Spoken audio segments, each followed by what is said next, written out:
আমি এসেছি হচ্ছে কমলাপুর থেকে।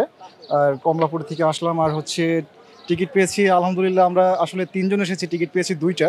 আরেকজন আমাদের উনি আগেই চলে এসেছেন, একজন ভিতরে চলে গেছেন। উনি টিকিট নিয়ে আসলে তারপর আমরা একজন ৩ জন প্রবেশ করব। উনার কাছে একটা টিকিট আছে আমাদের। পিচ আসলে মানে নিজেদের মাটিতে এমন পিচ করেছে যে খুবই স্পিন ফ্রেন্ডলি পিচ। তো এই ক্ষেত্রে দেখা যাচ্ছে দেশের মাটিতে আমরা হচ্ছে জয়লাভ করতে পারছি নিজেদের হচ্ছে পিচের মানে নিয়ন্ত্রণ করার মাধ্যমে। কিন্তু এটা আসলে আমাদের মানে পুরোপুরি বলতে গেলে যে আসলে যখন আমরা অন্য দেশে খেলতে যাব সেটা আমাদের জন্য আসলে নেগেটিভ ইফেক্ট। কারণ আমরা হচ্ছে মানে স্পিন ফ্রেন্ডলি পিচ বা আমাদের নিজেদের মতো করে পিচ কিন্তু অন্য দেশে যেহেতু গিয়ে আমরা পাই না, সেক্ষেত্রে দেখা যাচ্ছে বাংলাদেশ যখন বাইরে খেলতে যায় বেশিরভাগ ম্যাচ যেমন দেখছি যে হেরে আসছে। এশিয়া কাপেও পারফরমেন্স হতাশাজনক ছিল। তো আমরা নিজেদের মাটিতে দেখা যাচ্ছে এর আগে যে অস্ট্রেলিয়ার সঙ্গে সিরিজ জিতলাম, নিউজিল্যান্ডের সঙ্গেও সিরিজ জিতলাম, কিন্তু তাদের মাটিতে যখন খেলতে যাচ্ছি তখন আমরা সেই পারফর্মটা করতে পারছি না। তো এই বিষয়টা আসলে আমি মনে করি হতাশাজনক। আসলে ব্যাটসম্যানের ক্ষেত্রে সমস্যা ফিল করার মতো আমি দেখছি না। কারণ হচ্ছে আমাদের যে আজকেও ক্যাপ্টেন আমাদের বললেন যে এখানে ২২০ থেকে ২৩০ হচ্ছে এনাফ স্কোর, এবং আজকের পিচটাও হচ্ছে স্পিন ফ্রেন্ডলি।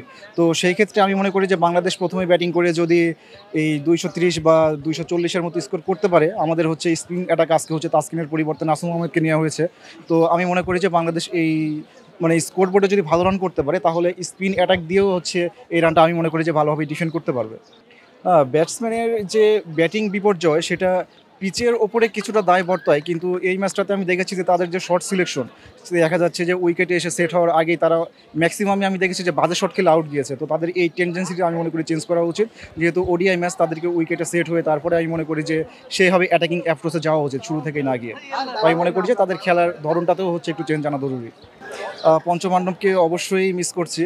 সেটা হচ্ছে দেখা যাচ্ছে যে আবার অনেকে আছে যে পলিটিক্যাল কারণেও হচ্ছে তারা যেহেতু অনেক দলের বাইরে, কিন্তু আমি সব সেক্টর মানে ওই দিকটা বাদ দিয়ে যদি আমি খেলার কথা বলি তাহলে অবশ্যই আমি সাকিব আল হাসানকে অনেক বেশি মিস করছি। টিমে ক্যাপ্টেন শূন্যতা বলা ঠিক না, কারণ ক্যাপ্টেন তো কেউ না কেউ একজন এক্সিস্ট করতেছে, কিন্তু দেখা যাচ্ছে যে ক্যাপ্টেনের যে পারফরমেন্স সেই বিষয়টা হতাশাজনক। আমাদের জাকের আলী যখন ক্যাপ্টেন ছিল আমি দেখেছি যে সে এমন পারফর্ম করেছে যে আমার মনে হচ্ছিল যে সে টিমে থাকারই কথা না, কিন্তু দেখা যাচ্ছে যে ক্যাপ্টেন্সি থাকে মানে ক্যাপ্টেন হওয়ার কারণে হোক বা সে টিমেও চান্স পাচ্ছিল। তো আমি মনে করি যে ক্যাপ্টেন হিসেবে তার হওয়া উচিত যে টিমের মধ্যে যার পারফরমেন্স সবচেয়ে ভালো থাকবে, ধারাবাহিকভাবে পারফর্ম করতে পারবে। তো এই দিকটা ফোকাস করা জরুরি। দেখা যাচ্ছে আমরা এমন কাউকে ক্যাপ্টেন্সি তুলে দিলাম যার নিজের পারফরমেন্সই খুব হতাশাজনক। এই বিষয়টা আসলে হতাশার। না, আসলে তারা এত বছরের যেহেতু এক্সপিরিয়েন্স অর্জন করেছে তাদের মধ্যে আমি অভিজ্ঞতার কম দেখছি না। তবে তারা হচ্ছে যে সঠিক সময়ে যে ডিসিশন নিতে পারা, মানে সাকিব আমার কাছে মনে হয়েছিল যে বেশ ট্যালেন্টেড একজন প্লেয়ার।